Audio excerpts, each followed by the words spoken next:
ఢిల్లీలోని ఫర్సా బజార్ పిఎస్ పరిధిలో కాల్పులు కలకలం రేపాయి.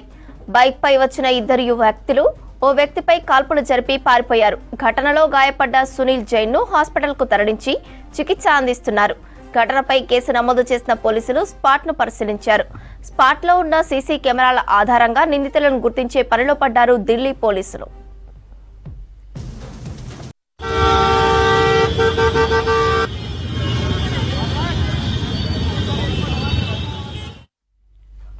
ఢిల్లీలోని ఫర్సా బజార్ పిఎస్ పరిధిలో కాల్పులు కలకలం రేపాయి.